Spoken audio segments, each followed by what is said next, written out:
I know this started with the one line from your agent, and he said, would you ever consider directing Thor? And you just sent back a one-word answer, yes. And I don't know, given that even Natalie Portman said, Kenneth Branagh doing Thor is super weird, whether a part of you went, am I ready for this? Because you know in your heart this is going to be a big undertaking. Well, it has been a big undertaking. It's still really, till a couple of days ago, till the middle of the night, we were still exchanging little digital adjustments to the 3D of it all. Really has been right up to the wire.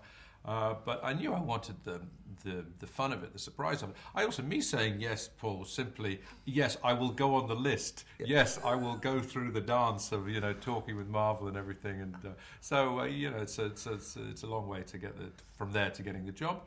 But I was up for the adventure.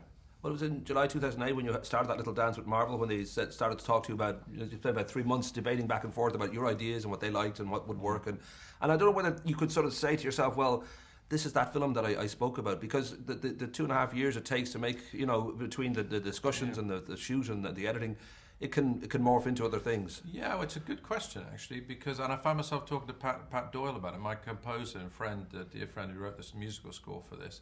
And I said to him just a couple of months ago when we were doing the music, I said, I think we have done it. I think we made the film we were planning to do here, as his music brought it all together. Some of the morphing and evolution that you're referring to, of course, is a very positive thing, because frankly, you're meeting a lot of other people from worlds that you're not familiar with, the CGI world and the VFX world, and you need all of that. That's why you joined. You want the stimulation. And I was shaken out of my comfort zone, no question, repeatedly. And really, the job was for me to hold firm to whatever seemed to be the backbone of that sort of story of a hero, the exile and the return, the voyage away, the return home, and somehow let that sit entertainingly in the middle of this great big monster of a picture.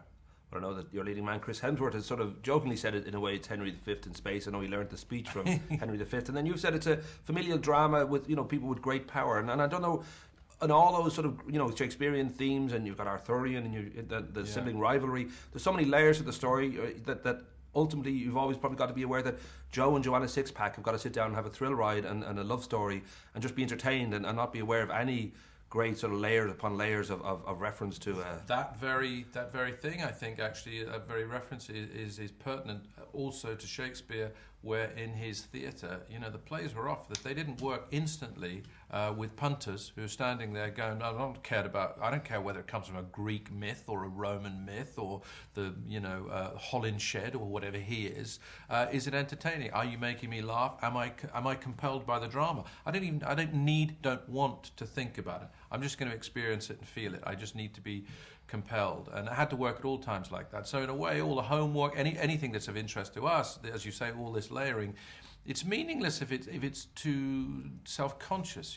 It's there if you want it. But it has to be feathered into the whole thing.